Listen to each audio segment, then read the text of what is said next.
যুক্তরাজ্যে বাংলাদেশের ঐতিহ্যবাহী পণ্য, সাহিত্য, সংস্কৃতি বিশ্ব দরবারে তুলে ধরার লক্ষ্যে made in Bangladesh SME fair ২০২৫ অনুষ্ঠিত হয়েছে। লন্ডনের টাওয়ার হ্যামলেটস কাউন্সিলের টাউন হলে আয়োজিত মেলার উদ্বোধন করেন ব্রিটিশ পার্লামেন্টের হাউস অব লর্ডস এর সদস্য baroness Pola Uddin, London borough of tower হ্যামলেটসের নির্বাহী মেয়র লুৎফর রহমান ও যুক্তরাজ্যের বাংলাদেশ হাইকমিশনার আবিদা ইসলাম। মেলার এসএমই ফাউন্ডেশনের উপমহাব্যবস্থাপক জনাব মোহাম্মদ মাসুদুর রহমানের নেতৃত্বে বাংলাদেশের ১৩টি নারী উদ্যোক্তা প্রতিষ্ঠান এবং যুক্তরাজ্যে বাংলাদেশি কমিউনিটির ১৪টি সহ মোট ২৭টি প্রতিষ্ঠান অংশগ্রহণ করছে।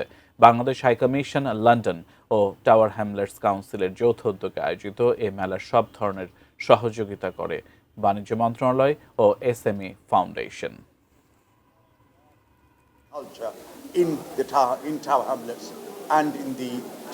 আমরা এখানে বাংলাদেশ থেকে মহিলা উদ্যোক্তাদের নিয়ে এসেছি, সেজন্য আমরা অত্যন্ত কৃতজ্ঞ বাংলাদেশের বাণিজ্য মন্ত্রণালয়, এসএমই ফাউন্ডেশন এবং আমাদের এক্সপোর্ট প্রমোশন ব্যুরোর কাছে।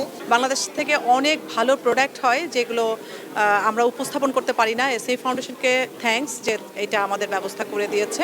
আমাদের নারী উদ্যোক্তারা যে ছোট ছোট হ্যান্ডিক্রাফটের কাজগুলো করেছেন, আমরা সেইগুলোই নিয়ে এসেছি প্রদর্শনী করতে। বাংলাদেশের পণ্যকে আমরা কিভাবে প্রদর্শন করতে পারি সেইগুলি ওনারা কিন্তু বাংলাদেশ থেকে নিয়ে এসেছেন।